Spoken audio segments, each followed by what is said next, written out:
और ये बताओ, कानपुर से कौन थे? नाना साहब। बेगम हजरत महल। बहादुर शाह जफर। दिल्ली से। और वीर कुंवर सिंह। जगदीशपुर से। और मंगल पांडे। मेरठ छावनी से। हाँ। और बताया गया था कि क्या क्या चीज याद रखना है, कि कौन से लीडर कहाँ से बिलोंग करते थे। और फिर ये चीज याद रखना है कि उन्होंने जो क्रांति करी उसको, उसका दमन किसने किया, उस विद्रोह को दबाया कौन, या उसको कौन खत्म किया। या ऐसे ही पूछ सकता है कि सर रानी लक्ष्मीबाई की लड़ाई किस अंग्रेज से हुआ था। या ऐसे पूछ सकता है कि मान लो कि रानी लक्ष्मीबाई ने जो लड़ाई लड़ी, या 1857 के विद्रोह में रानी लक्ष्मीबाई द्वारा किए गए विद्रोह का दमन किसने किया था। और नाना साहब के द्वारा किए गए विद्रोह का दमन किसने, कैम्पबेल। उसने दो किया था। एक और कौन, लखनऊ में कौन थी, बेगम हजरत महल। और फिर इन्होंने जो दमन किया था, दमन करे इन्होंने जो विद्रोह किया था, क्या नाम है, वीर कुंवर सिंह। उसका दमन किसने किया था, उस विद्रोह का।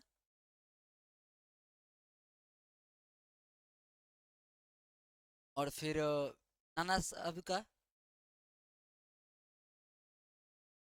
कैम्पबेल ने। चलो इतना। अब हम लोग क्या करने वाले थे, आपको हम बताए थे कि जो कुछ लोग जुड़े हुए हैं, ऐसे तो बहुत सारे लोग थे अलग अलग। क्या हुआ था तो पता है, 1857 में जो क्रांति हुई थी, 1857, ये क्रांति काफी इंपॉर्टेंट है, बहुत महत्वपूर्ण टॉपिक है। भारतीय राजनीति के दृष्टि से देखा जाए तो, या भारतीय स्वतंत्रता संग्राम के दृष्टि से देखा जाए तो हम बताए थे कि इसमें कुछ नेता लोग थे जिन्होंने अलग अलग जगहों पर से क्या किया था, 1857 की क्रांति का विद्रोह किया था। जैसे कि तुमको बताए थे, वीर कुंवर सिंह। वीर कुंवर सिंह, पता है कि ये कहाँ से बिलोंग करते थे, जगदीशपुर से। तो इन जगहों को याद रखना है, कहाँ से थे, जगदीशपुर से। ऑब्जेक्टिव टाइप क्वेश्चंस में। फिर बताए थे रानी लक्ष्मीबाई। रानी लक्ष्मीबाई, ये कहाँ से थी, ये थी झांसी। फिर बताए थे आप लोगों को नाना साहेब, ये कहाँ से थे, कानपुर थे। मतलब इन्होंने, नाना साहब ने कानपुर से विद्रोह का नेतृत्व किया था, रानी लक्ष्मीबाई झांसी से की थी, वीर कुंवर सिंह जगदीशपुर से किए थे, और बेगम हजरत महल लखनऊ से। बेगम हजरत महल कहाँ से की थी, लखनऊ से की थी। और बहादुर शाह जफर, दिल्ली से। बहादुर शाह जफर ये कहाँ से किए थे, दिल्ली से इन्होंने विद्रोह का नेतृत्व किया था, इस क्रांति का।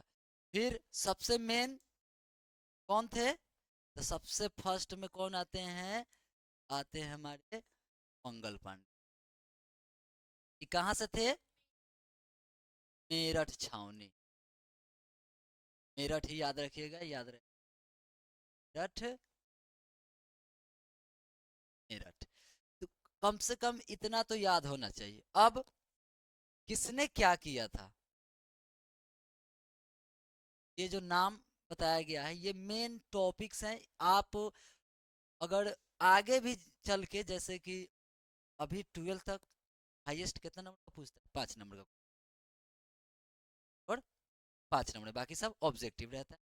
जब ग्रेजुएशन में जाओगे आगे, बीए में, तब उसमें पूछता है 20 नंबर का।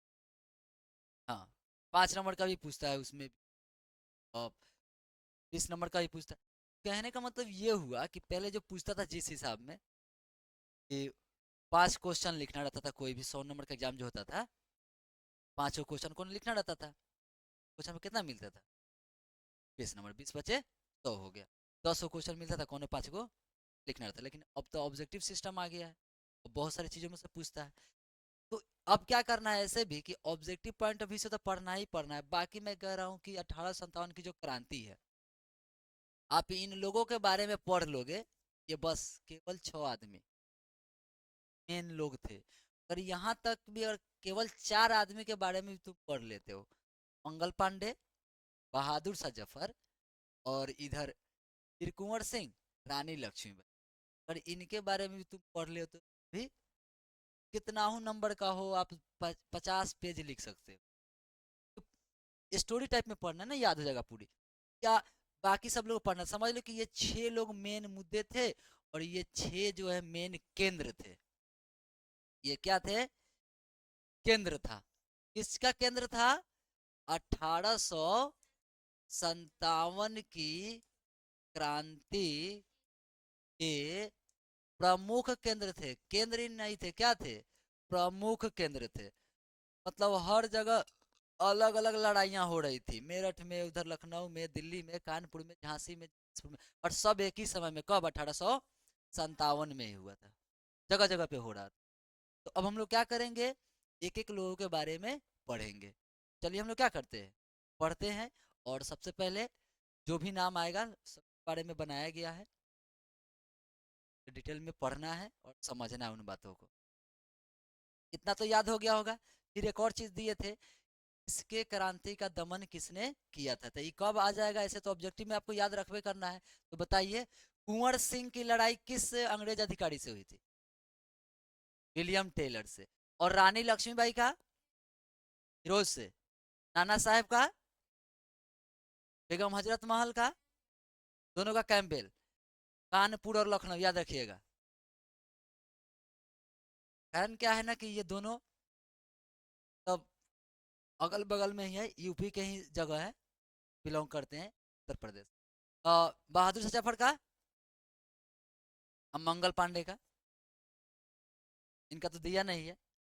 कारण है कि इनका तो विद्रोह नहीं हुआ था, बल्कि के साथ ये दुगड़ा को मार दिए थे। नाम क्या था? हाँ, का ह्यूसन नाम था। ह्यूसन। ह्यूसन और बाघ गोली मार दिए थे, मंगल पांडे ने उनको तलवार से काट दिए थे। इस वजह से इनको फांसी दे दी गई थी। कब हुआ था इनको फांसी? अभी भूल, 8 अप्रैल 1800। चलो हम लोग क्या करते हैं, अ,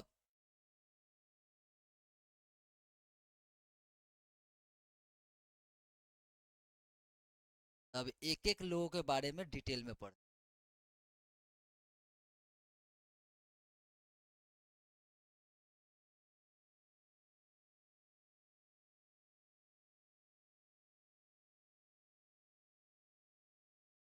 1857 क्रांति के प्रमुख दासव।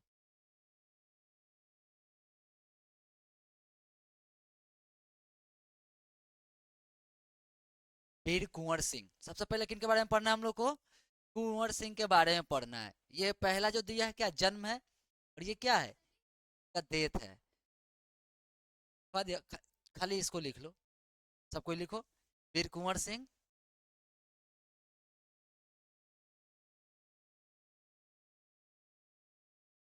यहाँ तक लिखो, ठीक है?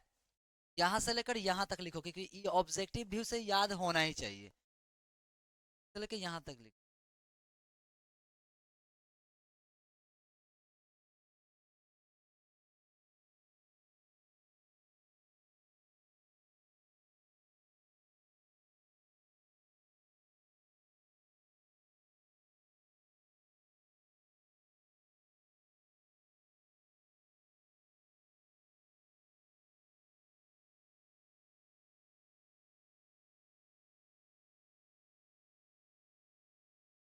लिखो, ऐसे करके भी तुम लिख सकते हो। यहाँ पे मान लो जन्म दे दिए, डैश दे दिए, फिर नीचे दे देंगे मृत्यु या निधन, और फिर इसे एक लाइन में भी लिखो तभी समझ जाना कि पहला जो जन्म है, दूसरा क्या है, क्या मृत्यु है।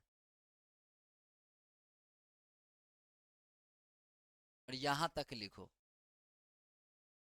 तक।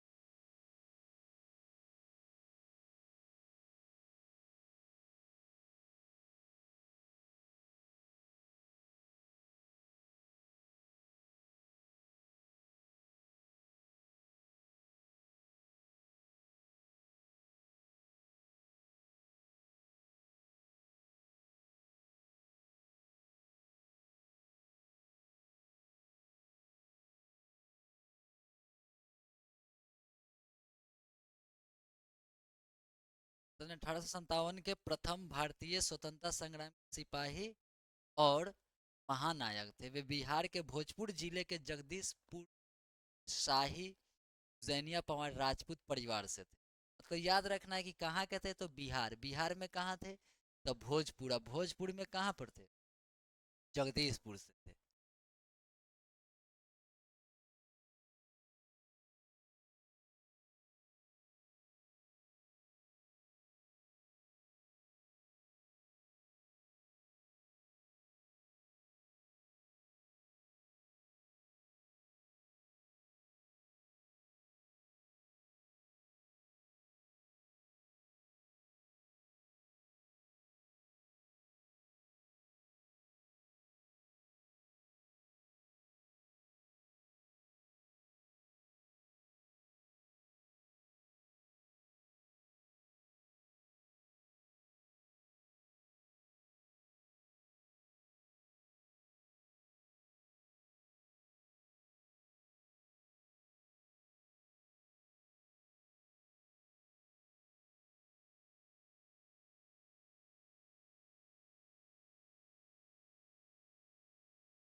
ओके, नहीं लिखा है अभी तक,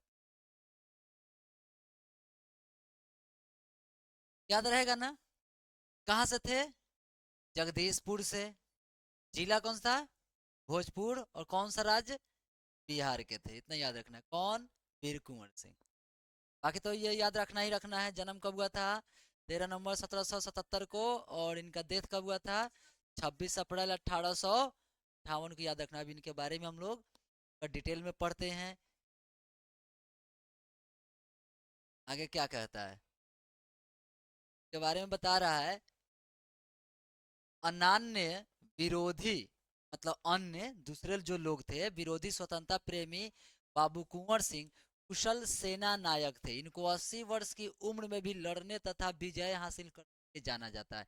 याद रखिएगा, ये ऑब्जेक्टिव क्वेश्चन में पूछ देता है कि जिस समय 1857 की क्रांति हुई, उस समय वीर कुंवर सिंह की उम्र कितनी थी, तो 80 वर्ष, मतलब 80 वर्ष की उम्र। जान सकते हैं कि 80 वर्ष का व्यक्ति क्या होगा, वो किस स्थिति में होगा।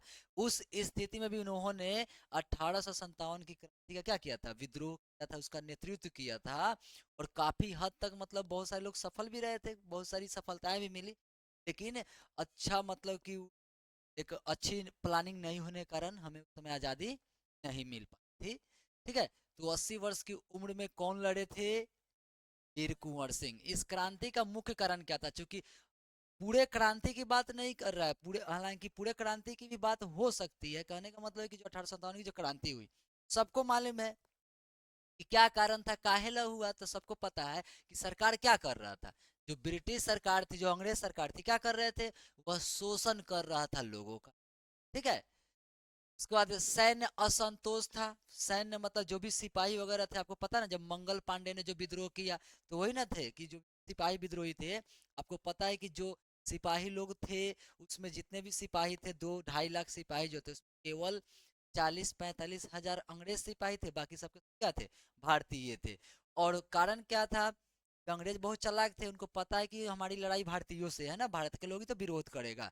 भारतीय सिपाही भारतीय लोगों को ही मारेंगे, चाहे वो लोग इसको मारे चाहे ये लोग उसको मारे, आपस में लड़ेंगे कौन, भारत के लोग ही मरेंगे। और उनके सिपाही कम थे, और जब भी कोई लड़ाई होती थी तो भारतीय सैनिकों को ही भेजा जाता था। ठीक है। वह सब कारण था। भूमि करों में वृद्धि, जितने भी भूमि थे उसके कर में क्या किया गया था, वृद्धि कर दिया गया था। और प्रशासनिक नवाचार भी था, प्रशासनिक अत्याचार भी था। जो नए नए कुछ नियम कायदे कानून जो आते थे, वो कहीं ना कहीं के खिलाफ में ही आता था। पूरी तरह से मतलब कि शोषणकारी नीति को अपनाकर चलता था। कौन सब, तेज अधिकारी सब, बाकी दूसरा नहीं था। और इसी कारणों में ये सारे लोग आपस में क्या कर रहे थे, मतलब कोई ना कोई कहीं ना कहीं से क्या कर रहा था, लड़ाई कर रहा था। चलो आगे पढ़ते हैं कि 1857 में अंग्रेजों को भारत से भगाने के लिए हिंदू और मुसलमानों ने मिलकर कदम बढ़ाया। मंगल पांडे की बहादुरी ने सारे देश में क्या किया, विप्लव यानी कि हलचल मचा दिया। सबसे पहले तो इन्होंने शुरुआत की थी, लेकिन इनके देखा देखी क्या हुआ। फिर कहता है कि बिहार की दानापुर रेजिमेंट, बंगाल के बैरकपुर, और रामग रामग ने रामगढ़, ये रामगढ़ पता है कहाँ पे है, ये भी मतलब कि उसी साइड में आता है। तो रामगढ़ के सिपाहियों ने ही बगावत कर दिया। अब आप धीरे धीरे पढ़ोगे एक एक टॉपिक, आपको सबको पता है कि झांसी से लड़ाई हुई, लखनऊ से हुआ, दिल्ली से हुआ, कानपुर में हुआ ना, सभी जगह अलग अलग तरह की लड़ाइयाँ हुई। तो कौन कौन लीड की और किस तरह से लड़े, सारी चीजों को इसमें क्या किया गया है, जिक्र किया गया है। उसी तरह बताया गया है कि देखो, मेरठ, कानपुर, लखनऊ, इलाहाबाद, झांसी और दिल्ली में भी आग भड़क उठी थी। ऐसे हालात में बाबू कुंवर सिंह ने अपने सेनापति मैकू सिंह एवं भारतीय सैनिकों का नेतृत्व किया। मतलब कौन किया, याद रखिएगा, बिहार से जो क्रांति का नेतृत्व हुआ, कौन मेन लीडर थे, वह मेन लीडर थे वीर कुंवर सिंह थे। और इनके सेनापति थे जिनका नाम क्या था, मैकू सिंह था। ठीक है, इन लोगों ने नेतृत्व किया। 27 अप्रैल 1857 को दानापुर के सिपाहियों, यानी भोजपुर के भोजपुरी जवानों ने, के लोग थे इसलिए उसको क्या बोलेंगे, पूरी बोलेंगे।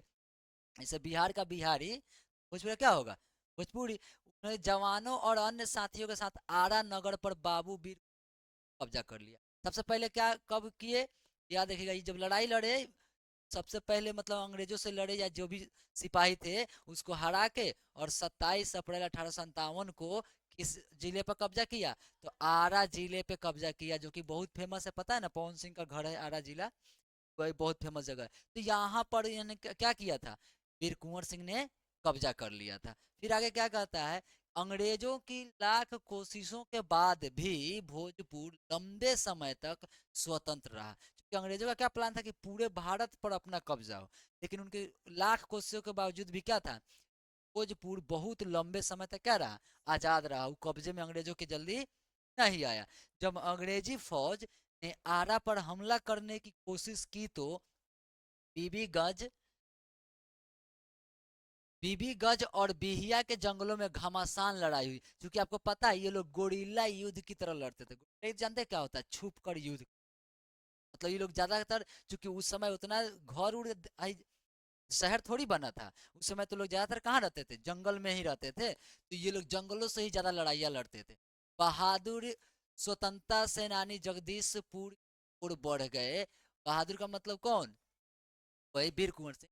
आरा पर फिर से कब्जा जमाने के बाद अंग्रेजों ने जगदीशपुर पर आक्रमण कर दिया। मतलब इस लड़ाई में क्या हुआ कि इन लोगों की हार हुई, हमारे मतलब सिपाहियों की हार हुई, भारतीय सिपाही। अंग्रेजों ने क्या किया था, कब्जा कर लिया था फिर से आरा पर। और फिर इन लोगों ने, अंग्रेजों ने क्या किया, जगदीशपुर जहां पर वीर कुंवर सिंह था, गढ़ था, वहां से भी इन्होंने क्या किया, उस पर भी आक्रमण कर दिया। बाबू कुंवर सिंह और अमर सिंह को जन्मभूमि छोड़नी पड़ी।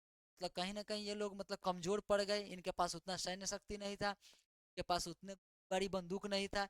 इस वजह से क्या करना पड़ा इन लोगों को, अपना जन्मभूमि छोड़ना पड़ा, अपनी जगह छोड़नी पड़ी। अमर सिंह अंग्रेजों से छापामार लड़ाई लड़ते रहे और बाबू कुंवर सिंह रामगढ़ के बहादुर सिपाहियों के साथ बांदा, रीवा, आजमगढ़, बनारस, बलिया, गाजीपुर एवं गोरखपुर में विप्लव के नगाड़े बजाते रहे। विप्लव का मतलब जानते क्या होता है? हलचल, उपद्रव, तबाही, ये मचाते रहे। कौन? मतलब वीर कुंवर सिंह। ये मतलब, और उनका जो साथी था तो अमर सिंह, वह क्या थे? वह मतलब कि छुप कर युद्ध लड़ते रहे और ये अपना खुलेआम सभी जगहों पर जाकर जो जो लोग थे उनका सपोर्ट किया, अपनी सेना बनाते रहे और अंग्रेजों के साथ लड़ाई लड़ते रहे। ब्रिटिश इतिहासकार होम्स ने उनके बारे में लिखा है, ये सब लाइन जरूर याद रखिएगा, कौन किसके बारे में क्या लिखा है। इंपॉर्टेंट लाइन ये सब होता है, ठीक है? क्योंकि ऑब्जेक्टिव में क्या करता है, पूछ देता है कि कौन लिखा है। ये, या ये पूछ देगा कि फलाने व्यक्ति ने, जैसे होम्स ने, उनके बारे में क्या लिखा है। बोलो। चार्जर किसका चार्जर? कहाँ है? यहाँ पे नहीं है, जा। तो होम्स ने उनके बारे में क्या लिखा है? वह लिखते हैं कि उस बूढ़े राजपूत ने ब्रिटिश सत्ता के विरुद्ध अद्भुत वीरता और आन बान के साथ लड़ाई लड़ी। यह गनीमत थी कि युद्ध के समय कुंवर सिंह की उम्र 80 करीब थी। अगर वह जवान होते तो शायद अंग्रेजों को 1857 में भारत छोड़। तो जिस बहादुरी से और जिस साहस से और जिस तरीके से वह लड़े, तो कमजोर पड़े, हार का सामना करना पड़ा, लेकिन कारण था कि उनकी उम्र। अगर वह जवान होते, जैसे भगत सिंह थे, सुभाष चंद्र बोस थे ना, जैसे राजगुरु देव, चंद्रशेखर आजाद, ये जो युवा लोग जो थे, अगर उस समय, ये उस समय रहते, अगर तब 20, 22, 25 साल की उम्र, 18, 20 में, समझ लो कि उसी समय देश को क्या होता, आज़ादी मिल गई होती। मतलब साहस से लड़े थे और इतने मतलब कि कुशल तरीके से लड़ाई लड़े थे। इन्होंने 23 अप्रैल 1858 में जगदीशपुर के पास अंतिम लड़ाई लड़ी। मतलब कि लड़ाई तो 57 में हुआ, लेकिन अंतिम लड़ाई की बात करें कब लड़े? 1858 में। ईस्ट इंडिया कंपनी के भाड़े के सैनिकों को इन्होंने पूरी तरह से खदेड़ दिया। उस दिन बुरी तरह घायल होने पर भी, क्या हुआ था, घायल होने पर भी इस बहादुर ने जगदीशपुर किले से यूनियन जैक नाम का झंडा उतार कर दम लिया। मतलब घायल हो गए फिर भी, मतलब जगह जगह चूंकि अंग्रेज सिपाही थे ना, तो उनका झंडा लगा हुआ था, उन्होंने उस झंडे को उतार के फेंका था। किन्होंने? वीर कुंवर सिंह ने। वहां से अपने किले में लौटने के बाद 26 अप्रैल 1858 को वीरगति को पाई, मतलब की मृत्यु हो गई। ठीक है, ये रहा इनके बारे में नॉलेज। अब मंगल पांडे की बात आती है, चलो आप वो लिख सकते हो मंगल पांडे का।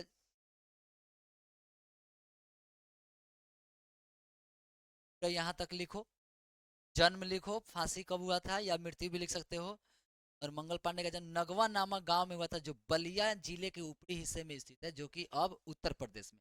सीधा लिखना, बलिया जिला, उत्तर प्रदेश। ठीक है। जन्म स्थान सीधे लिखना, जन्म स्थान। बाकी जैसे लिखा है वैसे लिख लेना। दो गो लिखो, तीसरा यहाँ से लिखना, जन्म स्थान, पता नगवा, गांव का नाम है बलिया, जिला का नाम है, जिला के बाद राज्य, बलिया उत्तर प्रदेश।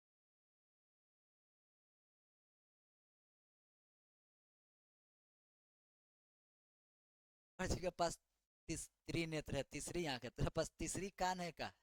त्रिकर्ण। उत्तर प्रदेश, बलिया कहाँ पड़ता है? उत्तर प्रदेश में बलिया जिला है। तुमसे एड्रेस पूछा था, क्या बताओगे कहीं जाओगे तो? चकिया बताओगे और फिर जिला। फिर चंपारण, बिहार। बिहारी, बिहारी जिला नहीं है, बिहारी अब खाली नाम है।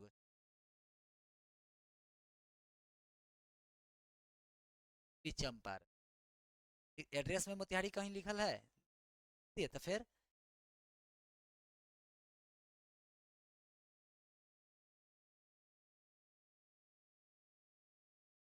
पहले एक था, सीधे चंपारण।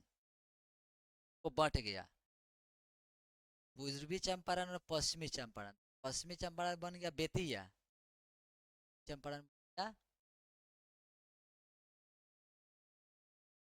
है, तो बेतिया को पश्चिमी चंपारण हो गया। मंगल पांडे का जन्म 19 जुलाई 1827 और फांसी 8 अप्रैल 1857। कैसे साल जिए? 27 3 30, तो 3 एन करी 30 10 40 10 50 27, 30 साल जिए, मात्र 30 वर्ष। उसके बाद 29 वर्ष रानी लक्ष्मीबाई, अभी उनके बारे में भी हम लोग पढ़े। 30 वर्ष के उम्र को पढ़ा लक्ष्मीबाई, तो जो भी था सब युवा से, और ये तो एक औरत थी रानी लक्ष्मीबाई, 29 साल की उम्र समझ लो। और उससे पहले से मतलब अब लड़ी थी, समझ लो कि लड़ी थी, वह रानी थी और थी इतनी बहादुरी से लड़ी थी कि इससे भी अंग्रेज बहुत परेशान हो गए थे, इनसे भी। जब पढ़ोगे इनके बारे में तो मालूम चलेगा, पढ़ाई होगा, पढ़िए ना तुम, भूल गई है फिर भी याद है ना थोड़ा बहुत, थोड़ा बहुत तो याद ही होगा, क्या लिखा गया ना, तो याद रखना है, और वो तो याद रखना ही रखना है। चलिए अब पढ़ते हैं, हो गया, लिख ली।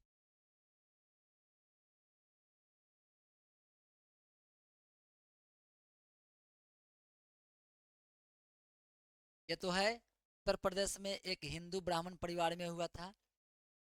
पांडे 1800, हाँ मंगल पांडे 1849 में बंगाल आर्मी में शामिल हुए थे। कब शामिल हुए थे?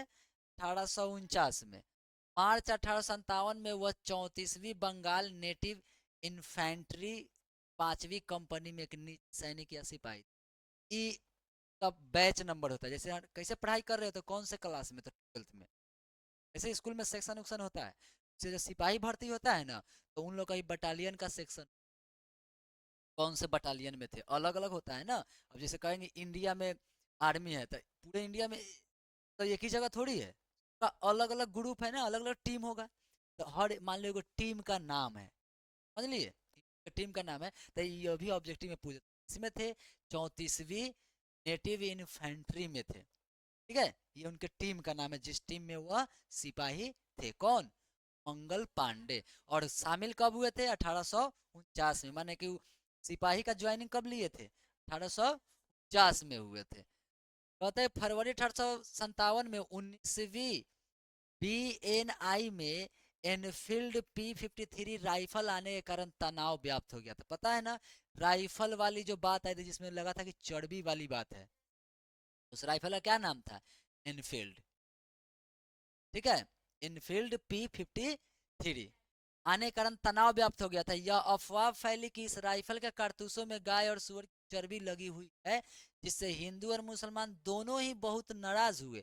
सिपाहियों की बेचैनी को बढ़ाने वाली बात यह थी कि एक कर्नल की पत्नी ने बाइबिल का भारतीय भाषाओं में अनुवाद करवाकर, तो पहले देखो, पहला तो कारण ये हो गया, पहला कारण क्या हुआ कि जो इनफील्ड P53 राइफल जो आई थी, ऐसा माना जाता है कि उसमें जो बंदूक बंदूक में जो गोली या कारतूस जो भरा जाता था, उसकी जो पैकिंग हुई थी वह गाय और सुअर के चर्बी मिलाकर हुई थी, और उसमें भरने से पहले उसको दांत से खोलना पड़ता था।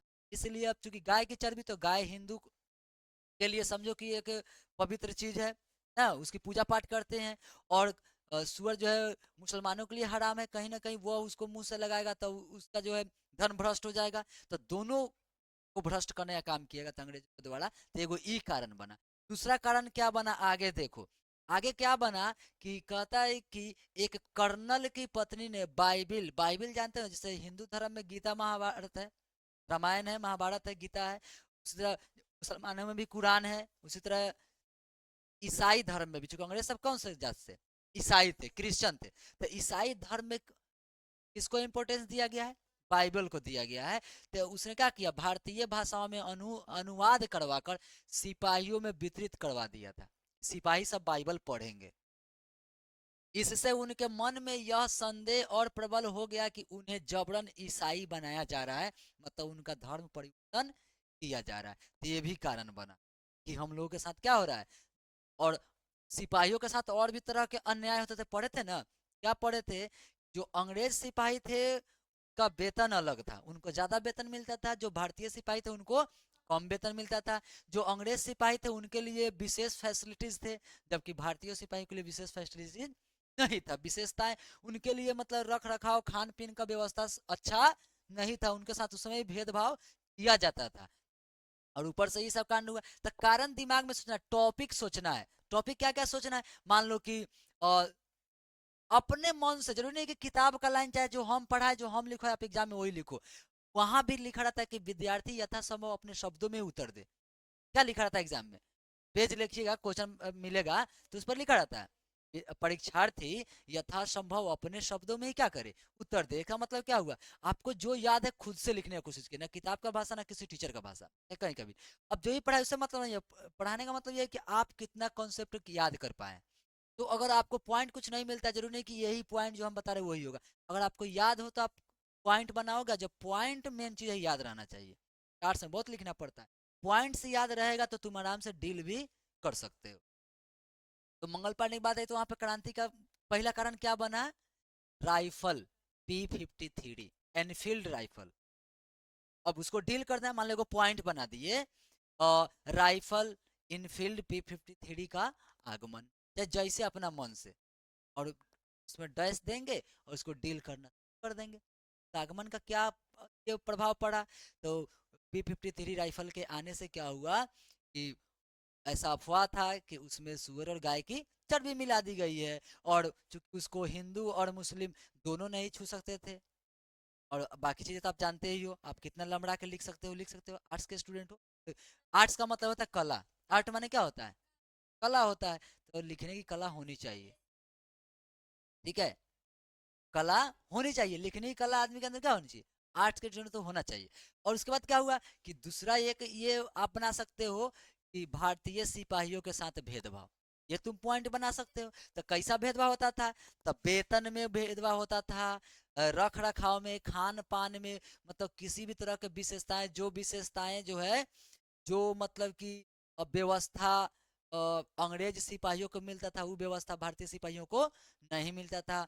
और कारण बता दोगे, ये बाइबल वाली बात कि एक लेडी, उसने क्या किया, बाइबल का अनुवाद भारतीय भाषाओं में करवा दिया और सिपाहियों में क्या किया, उसको बंटवा दिया। सिपाही सबको लगा थी कि हम लोग का धर्म परिवर्तन कोशिश की जा रही है, हम लोग जो कि हिंदू है चाहे मुस्लिम है जो भी कास्ट से हैं, हम लोग को ईसाई बनाने का साजिश ही लोग रच रहा है। अब उसमें ये सब पढ़ने का मतलब है, सिपाही में भर्ती है तो उसको लड़ाई करने से ना मतलब है, उसको ये सब पढ़वाने का मतलब है, तो कहीं ना कहीं वो साजिश था ही था। इसके बाद कंपनी द्वारा लगातार किए गए अधिग्रहणों, जिसके कारण पारंपरिक भारतीय शासकों को सत्ता से हटा दिया गया, इन सारी चीजों ने सिपाहियों और आम जनता के बीच व्यापक अशांति पैदा कर दी। ये सारे कारण थे सत्ता में, मतलब कि अंग्रेज सिपाहियों में, भारतीय जनता में असंतोष व्याप्त था, सारे लोग अशांति के मार्ग पर चले, मतलब कहीं भी शांति नाम का चीज नहीं था। गवर्नर जनरल डलहौजी द्वारा अपनाई गई व्यापक नीति, व्यापक लिखा है लेकिन व्यापक नीति था वो भी उसका विशेष रूप से विरोध किया गया। हाँ, मतलब कि ये समझ लो कि डलहौजी जो था ना, मतलब इसका मतलब जानते हैं व्यापक क्या होता है, इसका मतलब था हड़प नीति। कौन सी नीति, हड़प नीति। डलहौजी का नियम था कौन सी नीति, हड़प नीति। हड़प का मतलब जानते हैं ना, चीज को हड़प लेना। इसका काम था कि कोनो ऐसा पॉइंट खोजना, छीन लेना, कोनो चीज बहाना मारना, टेक्नोलॉजी का रूल था। तो ये हड़प नीति इसकी बहुत खतरनाक थी, इससे भी लोग थे नाराज थे। हाँ, वर्तमान उत्तर प्रदेश के बलिया जिले के 29 वर्षीय मूल निवासी मंगल पांडे 1849 में बंगाल आर्मी में शामिल हुए थे। उन्होंने 34वीं रेजिमेंट की 5वीं कंपनी में सेवा की थी और 29 मार्च 1857 की दोपहर को मंगल पांडे को रेजिमेंट के गार्ड रूम के सामने टहलते हुए देखा गया था। और क्यों टहल रहे थे, क्योंकि उन्होंने देख लिया था उस कारखाने में जाके जहाँ पे वो राइफल बन रही। देख लिया बहुत सारी गायें मरी पड़ी है, बहुत सारा सूअर है, तो उनको लगा कि ये क्या चल रहा है।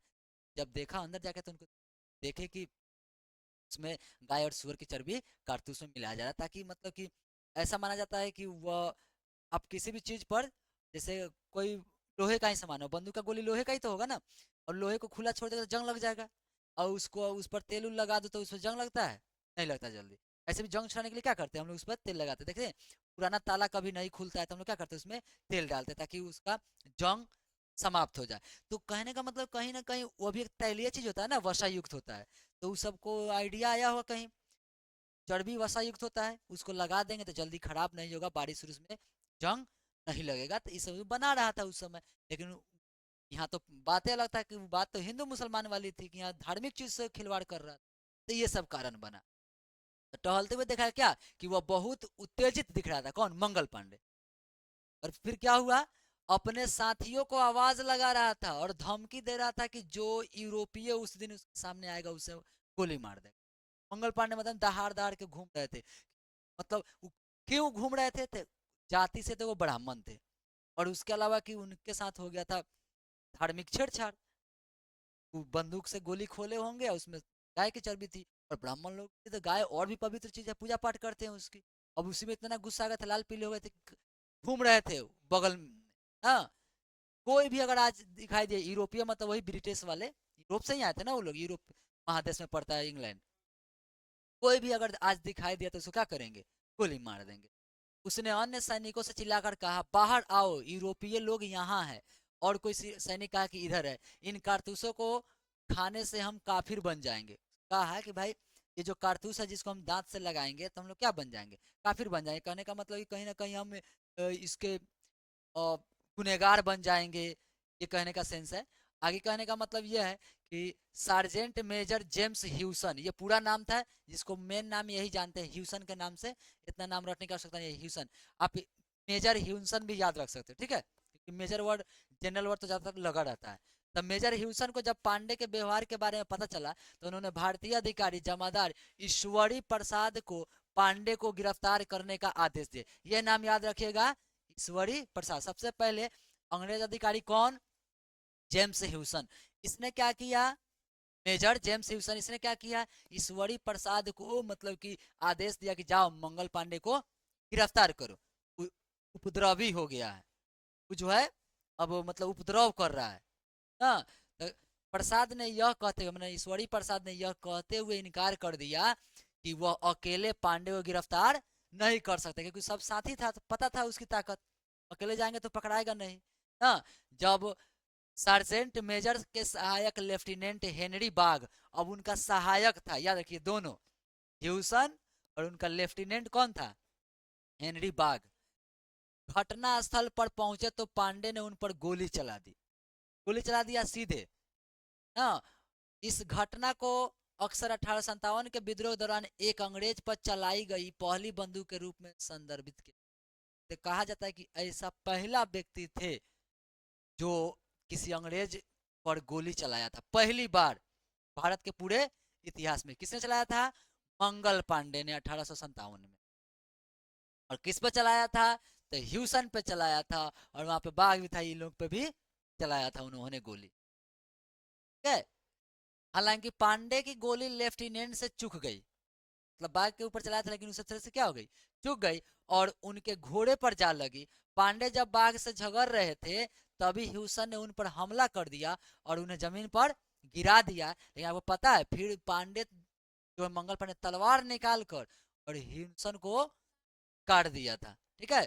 पूरी घटना के दौरान कोई भी अन्य सैनिक आगे आकर अंग्रेजों की मदद करने के लिए आगे नहीं आया, कोई भी सिपाही आगे नहीं आया। सबको पता था कि अत्याचार ये सब तो किया है, इसका सजा ये सबको भुगतना चाहिए। केवल एक सैनिक शेख पलटू ने अंग्रेजों की मदद करने की कोशिश की, केवल एक सिपाही था, का नाम था शेख पलटू। यह सिर्फ अंग्रेजों की मतलब की मदद करने के लिए आगे बढ़ा, बाकी कोई दूसरा सिपाही आगे नहीं बढ़ा। और इसीलिए पता है क्या हुआ था, इसका टेंट में रहता था ना सिपाही, सब टेंट में ना रहता है, वहां पर रात में जो है सब मिलकर मार दिया था। काहे तू गया उसका मदद कर, तो जान से मार दिया था इसको, आगे पढ़ेंगे इसी में होगा। इसके लिए पलटू पर अन्य सिपाहियों ने पत्थरों और जूतों से हमला किया। उस समय गया मदद करने, सबने क्या किया, पत्थर और जूते बरसाए। तू काहे गया अंग्रेजों का अथी करने। जब पलटू किसी तरह पांडे को पकड़ने में कामयाब हो गया तो अन्य सैनिकों ने उसे धमकी दी कि अगर उसने पांडे को नहीं छोड़ा वे उसे गोली मार देंगे। किसी तरह कामयाब हुआ, सब ने धर पकड़ के, लेकिन किया था पकड़ने, इसका भी नाम था। अब आपस में दोस्ती होगा सब जाएगा तो नहीं आएगा। इस बीच कमांडिंग ऑफिसर जनरल हर्षी दो अन्य अधिकारियों के साथ घटनास्थल पहुंचे। पांडे ने बड़े पैमाने पर विद्रोह को भड़काने में विफल होने पर अपनी बंदूक से आत्महत्या करने का प्रयास किया। देखा कि अब हम असफल हो गए हैं, इस सब बिना काम के हमको मतलब कि ऐसे ही प्रताड़ित करेगा, इससे अच्छा है कि हम खुद को क्या करें, गोली मार ले। तो अपने आप को गोली मारने की कोशिश की, हालांकि वह केवल खुद को घायल कर पाए और बाद में उसे गिरफ्तार कर लिया गया, अपने आप को नहीं मार पाए। एक हफ्ते के भीतर ही मंगल पांडे पर मुकदमा चला और फांसी की सजा सुनाई गई। मुकदमे के दौरान उन्होंने कहा कि उन्होंने अपनी इच्छा से काम किया था और उन्हें किसी दूसरे सिपाही ने उकसाया नहीं था। मतलब नहीं था कि बताओ और साथी का नाम बताओ कौन कौन तरह के उकसाया है, किसी और का नाम नहीं बताया, क्योंकि उनको मालूम था कि हमको तो फांसी होना ही होना है, अंग्रेज तो छोड़ेगा नहीं, तो हम और किसी और को क्यों लेने जाए, इसलिए सारा जिम्मा खुद अपने ऊपर ही ले लिए। ईश्वरी जमादार ईश्वरी प्रसाद को भी फांसी दे दी गई। क्यों? क्योंकि वो तो मना कर दिया था ना कि हम अकेले उसको गिरफ्तार नहीं कर सकते हैं। सजा के अनुसार पांडे को 8 अप्रैल 1857 को, प्रसाद को मंगल पांडे को भी और प्रसाद को 21 अप्रैल को फांसी दी गई। मतलब मंगल पांडे को 8 अप्रैल को और 21 अप्रैल को ईश्वरी प्रसाद को, जिसने इनकार कर दिया था गिरफ्तार करने से। ठीक है। 6 मई को बीएनआई की पूरी 34वीं रेजिमेंट को अपमानजनक तरीके से भंग कर दिया गया। यह कार्रवाई मतलब कि ये जो इस सबका टीम था, उस पूरा टीम को क्या कर दिया गया, मतलब अपमानजनक घोषित कर दिया गया। कांग्रेस सबको क्या लगा कि पूरा टीम जो है मिला हुआ है, पूरा भारतीय लोग थे उसमें, और लगा कि पूरा का पूरा टीम क्या है, ये मिला हुआ है, तो सबको भंग कर दिया। मतलब कहा कि ये सबका नौकरी खत्म, ये टीमें खत्म, और सब पर कार्रवाई शुरू होगी। और पता है 85 को सैनिक थे, भारतीय सैनिक उस समय, उन 85 सैनिकों के ऊपर मुकदमा चलाया गया था और फिर इसको सजा दी गई थी। कितना का फांसी दिया गया था, कितना गोली मार दिया गया था, कितना को जेल में डाल दिया गया था लाइफ टाइम के लिए। वही कह रहा है कि इसलिए की गई क्योंकि जांच में पता चला कि सैनिक एक विद्रोही को रोकने में विफल रहे थे। क्यों विद्रोह किया गया था? क्योंकि एक विद्रोही जो कि मंगल पांडे थे, पूरा सिपाही उसको रोकने में विफल रहा। मतलब कोई गए भी नहीं किया, सबको मालूम था कि अत्याचार किया अंग्रेज सब। सिपाही पलटू को हवलदार के पद पर पदोन्नत किया गया। जो सिपाही था पहले से पलटू, अब उस क्योंकि इधर हेल्प किया था तो इसको क्या मिला, इसका प्रमोशन हो गया। हाँ, हवलदार से हवलदार बन गया, सिपाही से क्या बन गया, हवलदार बन गया। लेकिन रेजिमेंट के भंग होने से पहले ही छावनी के भीतर की हत्या कर दी। किसका? पलटू का। अंदर में, छावनी के अंदर में सबने मिलकर क्या किया, उसको मार दिया। मंगल पांडे के विद्रोह को 1857 के विद्रोह का प्रमुख कारण माना जाता है। समझ में आया? तो मंगल पांडे के बारे में और वीर कुंवर सिंह के बारे में ये केवल संक्षिप्त नॉलेज था, और इनका जीवनी पढ़ेंगे तो एगो किताब हो जाएगा पूरा। तो उसको पढ़ने से तो हम जितना जरूरी उतना ना पढ़ेंगे, आगे जितना डील में होगा, आप बीए में जाइएगा तो पढ़िएगा। समय हो चुका है शायद ना। चलिए कल हम लोग पढ़ेंगे रानी लक्ष्मीबाई इनके बारे में, और बाकी और जो लोग बच गए हैं इस क्रांति से जुड़े हुए के बारे में ना, कल तो पूरा खत्म कर लेंगे हम लोग। ठीक है, कि आज थोड़ा सा इंट्रोडक्शन देना था ना शुरू में, डायरेक्ट हम लोग कल ये स्टार्ट करेंगे रानी लक्ष्मीबाई और बाकी जो भी नेताएं हैं उनके बारे में, और संक्षिप्त में पढ़ेंगे जो जितना हमको एग्जाम में क्या है जरूरी है और जितना नॉलेज के लिए जरूरी है। बाकी ठीक है, तो आप लोग भी पढ़ते रहना घर पे, टेस्ट पेपर जाए जो भी होगा, तैयारी वारी खुद से भी क्या करना है, करते रहना है।